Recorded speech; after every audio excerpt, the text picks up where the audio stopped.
وعلیکم السلام ورحمۃ اللہ وبرکاتہ۔ سوال اس طرح سے ہے کہ کیا کھلا طلاق شمار ہوگی یا نہیں، اور اسی سوال کا دوسرا شق یہ ہے کہ کھلا کے بعد اسی عورت سے نکاح کرنا ممکن ہے یا نہیں، رہنمائی فرمائیں۔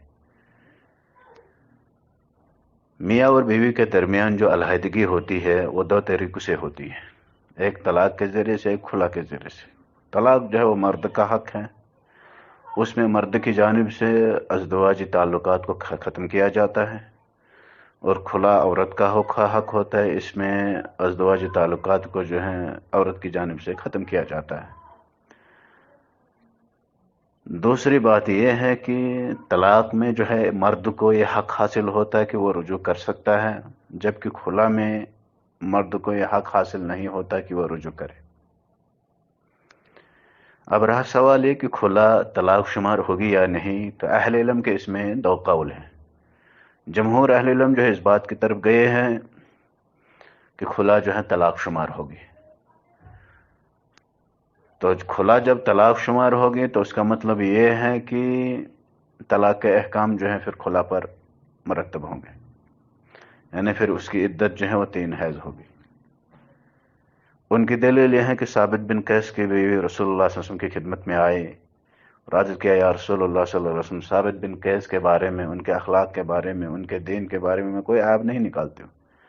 لیکن کفر کو اسلام میں ناپسند کرتے ہو، یعنی کفر سے مراد یہاں نافرمانی ہے کہ شوہر کی نافرمانی ہوتی رہتی ہے مجھ سے، اور یہ مجھے ناپسند ہے، اس لیے میں کھلا لینی چاہتی ہوں۔ تو رسول اللہ صلی اللہ علیہ وسلم نے اس سے فرمایا کہ آپ اس باغ کو جو مہر میں آپ کو ملا تھا واپس لوٹانا چاہتی ہو؟ تو اس نے کہا ہاں یا رسول اللہ صلی اللہ علیہ وسلم، میں واپس لوٹانا چاہتی ہوں۔ تو رسول اللہ صلی اللہ علیہ وسلم نے ثابت بن قیس سے فرمایا اس باغ کو قبول کر اسے ایک طلاق کے ساتھ جدا کرتے ہیں۔ تو جمہور اہل علم نے اس حدیث سے یہ نکالا کہ اگر کھلا طلاق شمار نہیں ہوتی تو پھر رسول اللہ صلی اللہ علیہ وسلم جو ہے ثابت بن قیس کو یہ نہیں فرماتے کہ ایک طلاق کے ذریعے سے اپنی بیوی میں جدائی کر لیں۔ تو طلاق سے یہاں مراد طلاق مجرد جدائی ہے، طلاق سے مراد یہاں مجرد جدائی ہے اور کوئی چیز نہیں ہے، نہ کہ وہ طلاق والی طلاق مراد ہیں جس میں طلاق کے احکامات جو ہیں مرتب ہوتے ہیں۔ یہاں طلاق سے مراد مجرد جدائی ہے۔ دوسرا قول یہ ہے کہ جس میں ابن تیمیہ ہے، شوکانی ہے، عثیمین ہے، شیخ رحیلی ہے، معاصرین میں سے کبار علماء ہیں، وہ کہتے ہیں کہ کھلا جو ہے وہ فسخ ہے، وہ طلاق شمار نہیں ہوگی۔ ان کی دلیل سب سے پہلے قرآن کی آیت ہے طلاق مرتان، کہتے ہیں اس آیت کے شروع میں اللہ رب العالمین نے پہلے 2 طلاقوں کا ذکر کیا، بیچ میں کھلا کا ذکر کیا، اور پھر آخر میں پھر سے طلاق کا ذکر کیا۔ کہا اگر ہم کھلا کو طلاق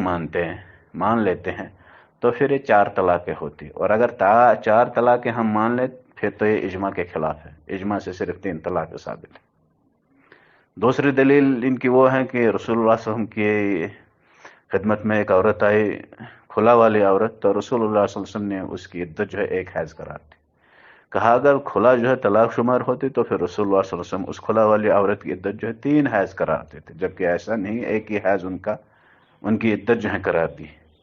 تو اس اعتبار سے یہ کہہ سکتے ہیں کہ کھلا اور عورت میں فروق ہے، الگ الگ احکامات ہیں، طلاق کے الگ احکامات ہیں، کھلا کے الگ ہے۔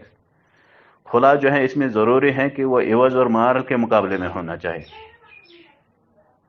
کھلا میں ضروری ہے کہ عورت کو اپنا مہر واپس کرنا ہے، اگر وہ اپنا مہر واپس نہیں کرے گی تب وہ کھلا نہیں ہے۔ اس میں اور بھی بہت سارے فروق ہیں، جن میں سب سے بڑا فرق یہ ہے کہ کھلا میں ایک مرد کو رجوع کرنے کا حق حاصل ہی نہیں ہے، اور طلاق میں مرد کو رجوع کرنے کا حق حاصل ہوتا ہے، کھلا میں ایسا نہیں ہے۔ تو راجح اور صحیح قول یہ ہے کہ کھلا جو ہے وہ فسخ ہے، طلاق نہیں ہے، طلاق شمار نہیں ہوگی۔ تو اس اعتبار سے یہ کہہ سکتے ہیں کہ اگر اسی کھلا والی عورت سے نکاح کرنا دوبارہ ممکن ہے تو ممکن ہے، دوبارہ نکاح کرنا چاہتا پہلا والا شوہر تو کر سکتا ہے،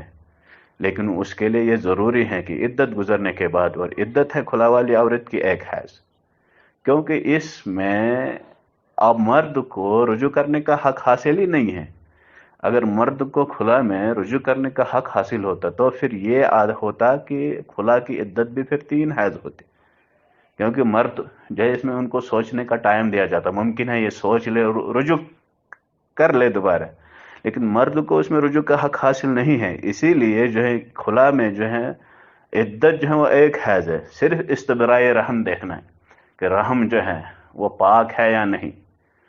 رحم ان کا پاک ہے یا نہیں، صرف وہ ایک حیض سے جو ہے پورا ہوتا ہے،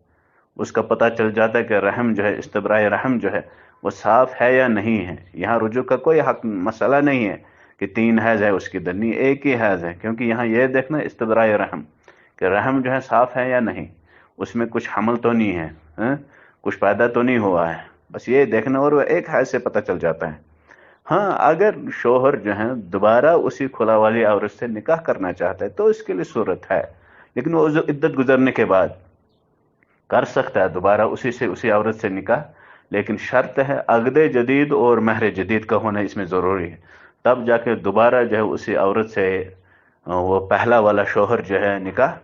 کر سکتا ہے، اس میں کوئی حرج نہیں ہے، لیکن عقد جدید اور مہر جدید کا ہونا ضروری ہے۔ تو یہ تھی مختصر سی معلومات خلا کے متعلق۔ خلا جو ہے راج اور صحیح قول کے مطابق جو وہ فسق ہیں، طلاق شمار نہیں ہوتی ہے، تو یہی ہے میرے علم کے مطابق معلومات۔ وصلی اللہ وسلم علی نبینا محمد وعلی آلہ وصحبہ اجمعین۔